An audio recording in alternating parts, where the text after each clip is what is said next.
Alright, hey, how you doing?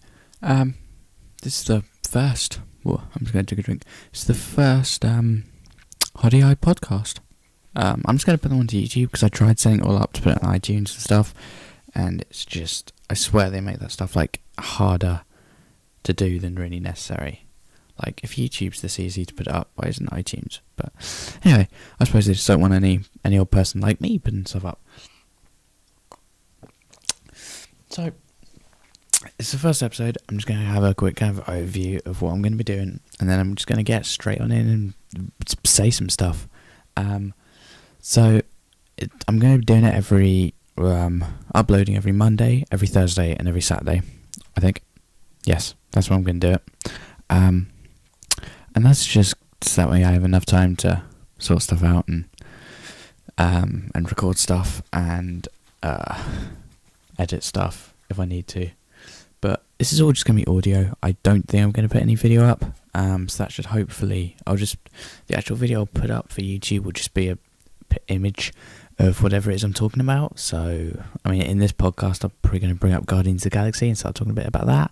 So, so then I'll just bring up the poster for the film or something, just so you know what I'm talking about. But it'll probably only be in like 480p just to try and save upload times because I've no idea how long this thing's going to be.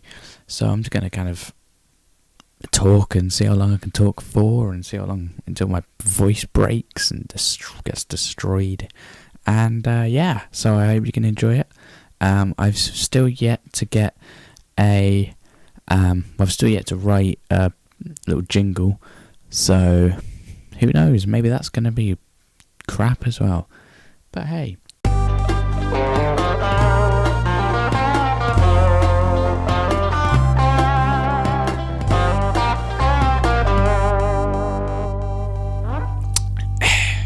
Okay, now. Got some milk with me. I love a bit of milk. Let's just So I was about to say without further ado, but that sounds stupid. So I'm just gonna start off talking about Guardians of the Galaxy, because that movie's good and I enjoyed that movie a lot. And it's like, I don't know, it's like Marvel just wanting to have a bit of fun with a film, and like, because some of their more recent stuff have been really quite serious, like Captain America the Winter Soldier was quite serious and stuff, and whilst the Avengers had jokes in it, it was still kind of serious-ish. But like the Thor movies have both been quite serious, and the Iron Man films with like terrorism and stuff have been quite serious, and then Guardians of the Galaxy came out and it was like, whoa, Marvel do know how to have fun with a film. So that's kind of nice. And yeah, I really enjoyed it. It made me laugh in a lot of places. All the actors were really good in it and stuff. Like Chris Pratt was great, and Zoe Saldana was great, and Bradley Cooper. I actually forgot midway through that it was Bradley Cooper as Rocket Raccoon. So yeah, I forgot it was him. So that was nice. That's always nice. It's never nice whenever you're it's always annoying, I should probably say, whenever you're watching a cartoon and you can always tell who the voice is. Like, it's like you'll see someone, and instead of thinking of them as that character, you just end up thinking of them as the actor doing the voice of the character. And I never like that. It's like, you can't help it. You can't stop yourself from thinking of them as the actor. But I was quite easily able to think. I can't talk. I'm not able to talk, but I was quite easily able to think of Bradley Cooper as a raccoon. So I think he did a good job. And Vin Diesel especially, actually, Vin Diesel was like unrecognisable as Groot. I mean, I know he was a tree, and I know all he ever said was "I am Groot," and all that stuff. But still, it wasn't like classic Vin Diesel voice and stuff, And if it was motion capture, and if it was mostly motion capture, then, props to Vin Diesel for that. I'm not used to this talking stuff. My voice is getting dry already, and I've been doing it for like, 4 and a bit minutes. Well, near 5 minutes now, but still. And I'm just getting quieter and quieter. I'm going to move slightly closer to the mic just because I'm getting quieter and quieter and quieter as I go along. So yeah, but no, I really enjoyed Guardians of the Galaxy. Actually, I think it gets like 90-something% on Rotten Tomatoes. I'm just gonna look this up because a lot of blockbusters more recently have been doing pretty well actually on Rotten Tomatoes. So there's like Catching Fire, I think gets 89, is it? And I'm going to be looking this up, but I believe Catching Fire gets like 89%, which is pretty good, especially for a blockbuster. Yeah, there we go, 89. 90 from like audiences and stuff. I think the first Hunger Games got like 85 or something. Captain America: The Winter Soldier got 89 as well. The one that really surprised me actually was the film Neighbours. I mean, it's a Seth Rogen, Zac Efron movie. Yeah, that actually gets like 73% on Rotten Tomatoes, and that's kind of surprises me actually. I'm a bit like, wow, that's surprising. And then Guardians of the Galaxy. Yeah, Guardians of the Galaxy. I don't know what this movie gets. I think it's in the 90s actually. It gets higher, 91%. There we go. Actually, I don't know what Avengers got when that came out, because I know Avengers was like the big one. 92, so that's slightly better than Guardians of the Galaxy. But I don't know, it felt like Guardians of the Galaxy had a bit more fun with the film and kind of took itself less seriously, and none of the actors kind of took it seriously. They all just kind of had a joke with it. And Lee Pace, I didn't even know. Well, I'd seen him in The Hobbit and stuff, but I didn't kind of know of him as an actor. But he was really good actually as Ronan, or I think it's Ronan. I believe it is Ronan. And what's her name? Karen Gillan as well. I mean, to go from like Doctor Who and doing Amy Pond in Doctor Who to then going into playing Nebula, I was like, wow, such a transformation. And actually, on the thing of Karen Gillan, I really want to see the horror film Oculus, because I know that it looks good. And I mean, horror movies never get very good reviews because they're always there to scare you, and so thus they tend not to really think about what's the word? They tend not to think much about plot really, because ultimately they're just gonna try and scare you, and so they'll build up suspense about something, and there are only really numerous ways you can build up suspense. And the things that we find scary are always the really stereotypical things: door creaks, people in the dark. So horror movies are always going to struggle to not be stereotypical and cliched and stuff. But Oculus, despite all of that, Oculus still gets like 74% on Rotten Tomatoes, which for any horror movie is good. I mean, horror movies that I like are like Women in Black is a good one. And actually they've got there's a sequel coming out in next year. I mean, the Woman in Black gets less than that. Woman in Black gets 66%, and I thought that was good. Yeah, that one really terrified me in the cinema. Crikey! And then there's Insidious. Oh my days! Insidious Chapter 2. Ugh. That movie really got me. Wow! It only gets 38%, but that movie really kind of got me. Wow! I'm surprised it gets 38%. I would have thought it would have got slightly better than that, but hey. But no, with The Woman in Black, there's there's a sequel, which I don't know. I'll admit the trailer made me jump, but I don't know what to think of it. I don't really know what it's about actually. You'll probably hear me typing away, but I don't know what it's called. Woman in Black: Angel of Death is what it's called. That's a brilliant title. I don't really know much about it. It's meant to be... I know, it doesn't actually give a plot on Rotten Tomatoes. I think I'm rambling on here quite a bit. So, but anyway, my original thing I was saying is that actually Guardians of the Galaxy I found really good. Slightly more surprising actually, because I didn't expect that many people to find it as good as it was going to be. I thought it was going to be like good and enjoyable and light and fun, but ultimately critics weren't going to enjoy it, and people weren't really going to enjoy it that much. Like, people would appreciate it's fun and appreciate kind of the point of it, but weren't really going to kind of enjoy it that much. But to get like 91% on Rotten Tomatoes is pretty good from by any means, any standards. But actually, I just want to talk about the Oscars for a minute, because last year, one of my favourite films last year was Catching Fire. It was great, and but it was nominated. I think it was nominated for one Oscar, but that wasn't for the film. That was just for Coldplay's song Atlas, and it didn't win it anyway. It went to Frozen. But what was the movie? There was the one with Leonardo DiCaprio, which I don't remember. Oh, what was it called? I believe it began with a G. Oh yeah, The Great Gatsby. Now, I believe The Great Gatsby won 2 Oscars for Best Hair and Makeup and Best Production Design. Which, first of all, Best Production Design, yeah, very possibly. Best Hair and Makeup, no. American Hustle. I mean, come on, how can that... I didn't think that was nominated, actually. So, yeah, that's stupid. But for it to win 2 Oscars, yeah, on Rotten Tomatoes it gets 49%, whereas Catching Fire, not nominated for a single one, gets 89%. It's like, what?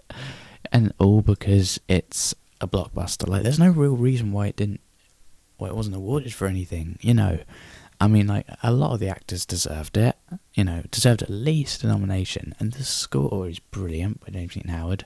He did a great job, so it's slightly annoying.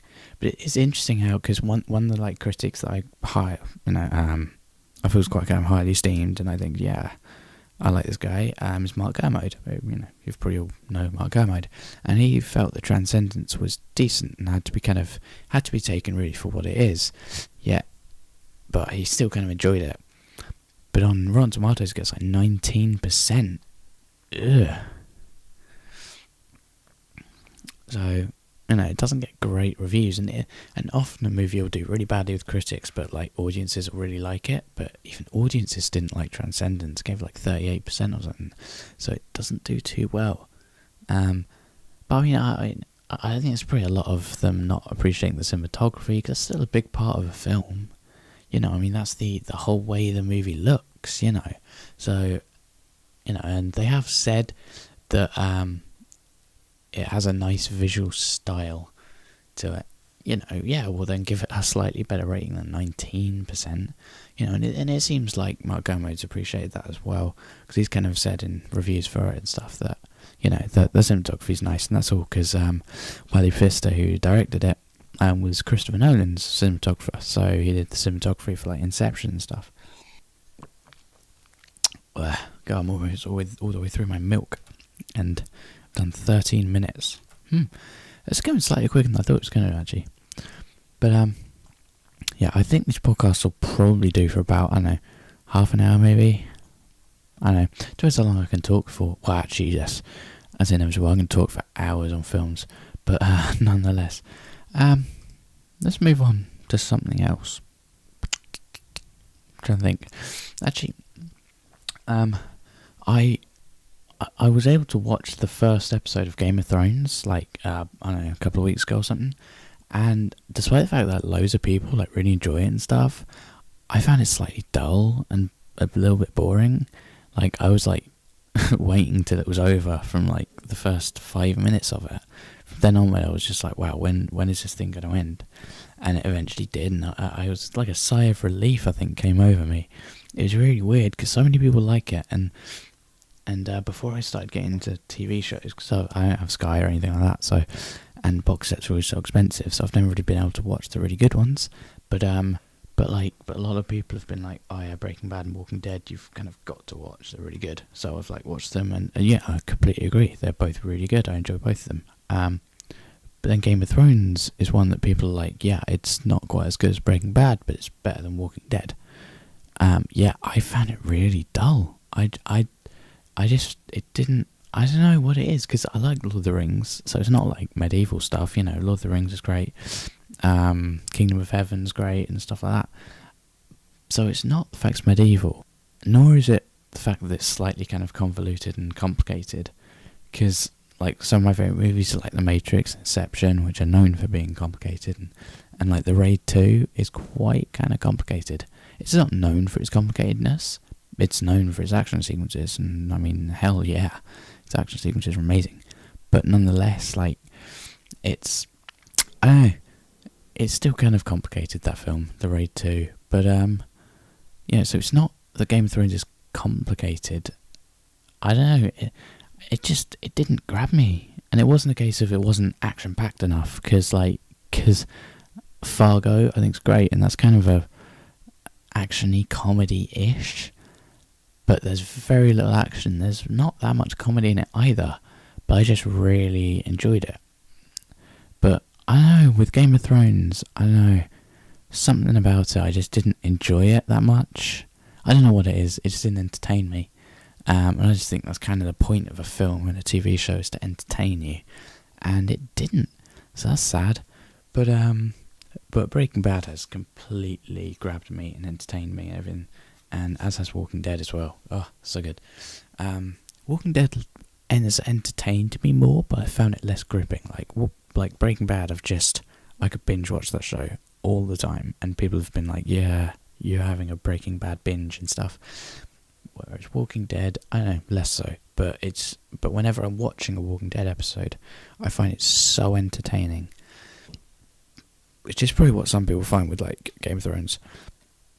But hey, each their own. So, how long have I been going? Wow, I've been talking for 17 minutes now. I think I would have cut some parts out of this, because they're probably a bit dull. So it might have been shorter for you guys, I know. So, I had an idea of things. Oh yeah, I was about to say I had like a list of things to talk about and stuff. Obviously, not a physical list, but just in my head. I was like, yeah, I'm going to talk about that and that and that today. That'd be great. It'd be a good start. Actually, I just want to take a minute just to talk about the restaurant or cafe Eat, or Eat full stop. Because wow, that place has good food. Like, I think, because I remember I was in London with my parents, and it's like pouring it down with rain, so we were like, where do we go? Because it was just absolutely hoying it down. So we decided that we were just going to like run over into, find wherever we could, and there was an Eat.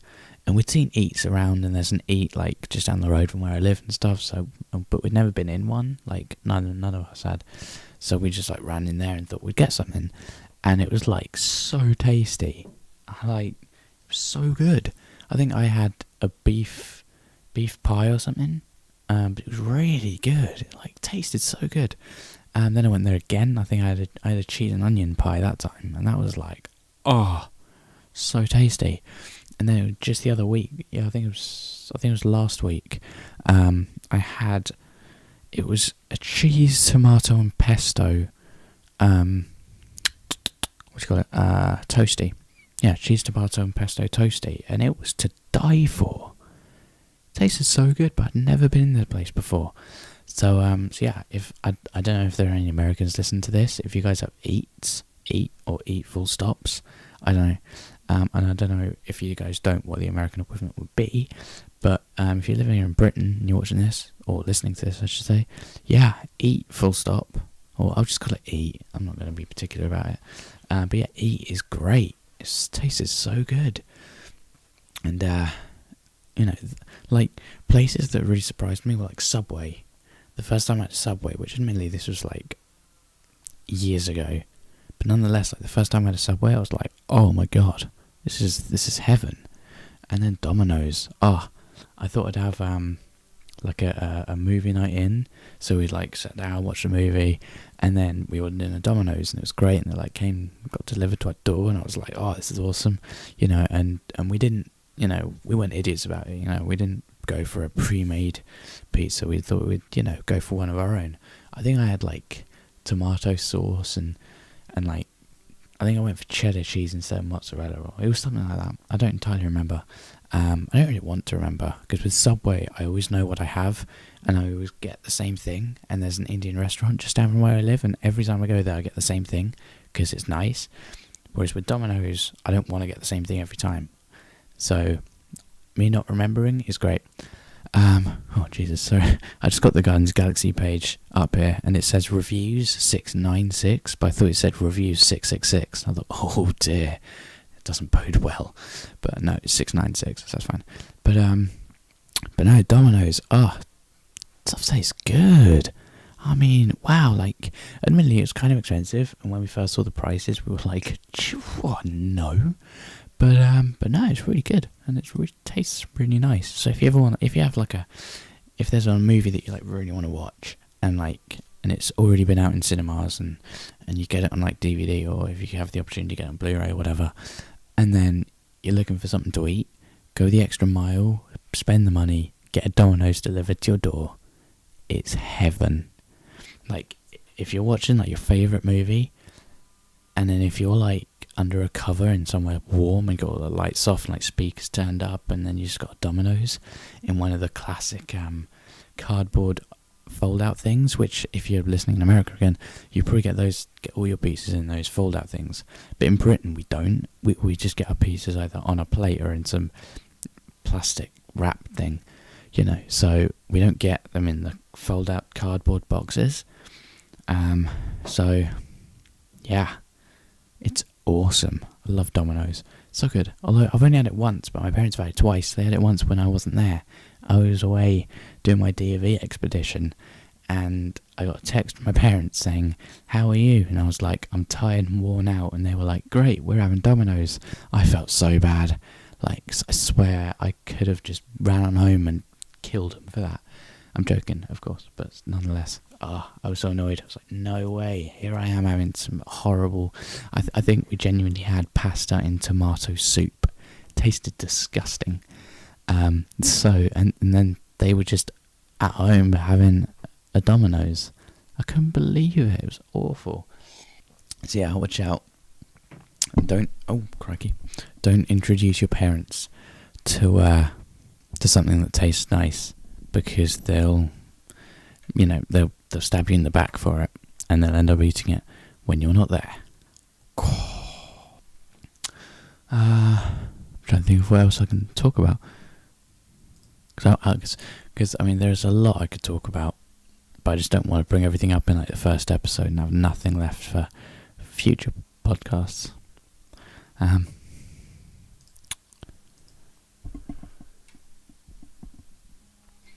Actually, there's something on TV this week, the movie Downfall, which I began watching, and it seemed really good. Like, it's so long. Like, I mean, and I think I sat through about half an hour of it, I think, and I mean, I gotta say, it felt like 10 minutes, but it was weird because it felt like 10 minutes. I was like, wow, that half an hour's gone really quick. But I kind of thought about everything I'd seen. I was like, wow, I've only been through half an hour of this. I've got another like 3.5 hours left. I thought, oh God, please no. Not another 3.5 hours of this. Ugh. But despite the fact that the first half an hour I watched went like so quick, it was crazy. It just, I don't know, it was really weird. It didn't feel right. Well, actually, I just want to spend a moment just to talk about the iPhone 6, because they have like the normal size one, and they have like the really big one, which I don't quite know how big the big one is. I don't think I've seen it, because most people have been like, no, I don't want it, which Apple must feel a bit disheartened. But I mean, it's like, I don't know, the big one I think people have just appreciated is just kind of too big. I mean, it has like, it can, I don't know. Because it's not like... Because I think I'm looking at a picture of the iPhone 6 big one next to the small one, and it looks like the small one has 7 apps down the side and 4 along the top, and the big one has 7 down the side and 4 along the top as well. So it's not like you're able to fit more apps on your screen than with the smaller one either. It's, it's just like an inconvenient size. I mean, I don't have any iPhones. I've never had an iPhone. I have an iPod, and that does me. They're cheaper, and I have just like a separate like 10 quid phone. I can make calls on my 10 quid phone, do all my apps and listen to music and stuff on my iPod. I only have to pay about 200 quid instead of like the 500 for an iPhone, so it's great. But someone will probably be like, oh no, iPhones are better, and yeah, they probably are. But plus you also get everything in one place, I suppose. But then there's the whole thing about it bending. No, I mean, I haven't seen any of the videos of it bending, but it just seems like, I mean, a friend of mine was saying that the whole reason is because you're trying to force it to do something it doesn't want to do, which, you know, I completely agree. You know, I mean, it's a phone, it's not meant to bend, but if you start trying to bend it, it's going to bend. Of course it is. They don't expect you to do something it's not meant to do. Apple aren't expecting people to try and bend it, so they're not going to make it really sturdy around that kind of bendable area. So as in, like, because people are trying, like, proper hard to bend it. Like, you see these videos and people are like, it bends. And they're trying, like, so hard to bend it, and eventually it bends, and they're just like, I want a refund, Apple. You could do that with any phone. You know, I mean, the iPhone 6 is probably more sturdy than a lot of others. Like, I mean, my 10 quid phone I was just talking about, it's a flip phone. If I was to grab both parts of the flip, both parts of the flip and yank it, you know, it's going to come apart. Am I going to demand a refund? No. First of all, it's not worth it if it's only 10 quid. But nonetheless, it's not the point I'm making it, guys. You know, and plus, this isn't even my point. This is a point a friend of mine at school was making. So I was like, yeah, good point, man. Although I did actually see one video to do with the iPhone 6, which is the first guy to get an iPhone 6 in, like, the entire world or something, takes off the packaging and out slips his iPhone, just hits the floor. That was really funny. It just hit the deck. I mean, it was fine though, and that kind of goes to show, you know, he hadn't cracked a screen. Like, I mean, if that had happened with, like, the iPhone 4 or something, yeah, the screen would have cracked. Although, like, the iPhone 4, I swear, was out, like, 2 years ago. You know, I mean, if they did, Apple should just slow it down. Because all the time, I think people are just a bit fed up with Apple and releasing so much stuff. Like, because it's like, people who got the iPhone 4, a lot of them still have an iPhone 4. You know, it's like, because what they should do is they should have a new phone every 2-3 years, but when they release that new phone, there should be something specifically much, much better on it. Yeah, so it's like going from the iPhone 3 to the 4. I know someone will be like, oh, it's 3GS. I don't care, man. Alright, from the 3 to the 4, you know, I'm pretty sure, like, 4 suddenly had, like, retina display and stuff. You know, it has a higher resolution screen. Boom, you know, better. And it's actually probably worth paying extra, which is why a lot of, like, when the iPhone 4 came out, I knew a load of people got it.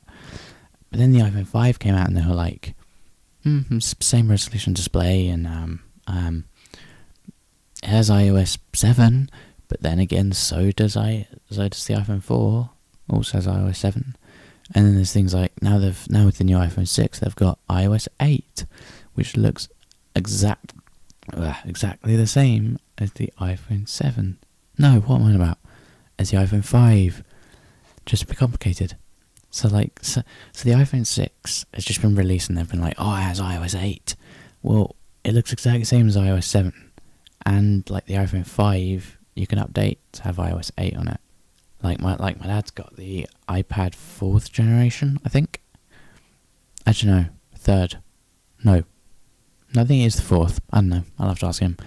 But, you know, and he just recently updated to iOS 8. And as soon as he updated, it gave him a load of stuff that he's not interested in, like iBooks, podcasts, and as well as, like, what else did it give him? It gave him, like, a whole load of stuff that he's not interested in, like all of their other stuff that you can download if you want, but that my dad's not interested in at all. It's quite funny. It's Apple, you know, it's like recently they gave us, like, the U2 album, which I actually really like the album though. It's like they went kind of mellow with it, and it was like, yeah, cheers U2, nice and mellow, it's nice. And so, yeah, that's nice. And I was like, cheers U2, cheers, because I got it, like, completely free, so gotta thank U2 for that. But I know some people are like, but some people are really against it, because they're like, oh, I don't need your pity kind of thing. Like, oh, I don't want you giving me an album for free. You know, it's like, they've just given you a U2 album for free. Take it. It's a good album. I like it. Also, on iTunes, it doesn't get that good reviews because a lot of people have been stupid and been like, oh, I can't find it anywhere. It's like, it's there. It's in your purchased. You just gotta go there, and it even tells you in the description, go to your purchase tab in iTunes, and you can download it from there. But a lot of people are like, it's not in my music library. It's like, yeah, it's because you haven't downloaded it. But then they end up giving it like a 1-star rating on iTunes. But then people who have listened to it are like, yeah, it's awesome, giving it like 4 and 5 stars and stuff. So yeah, that was quite funny. Just how it's not getting that good reviews just because people can't be bothered to read the description fully. And it's kind of suffering slightly for that. And also because people are like, don't give me this thing for free and stuff like that. It's just, I don't know, some people are taking it a bit too far. But still, it's a free album, it's a good album, and it's U2. And I think on that note, it's probably time to end after a 32.5-minute podcast. I hope you enjoyed it.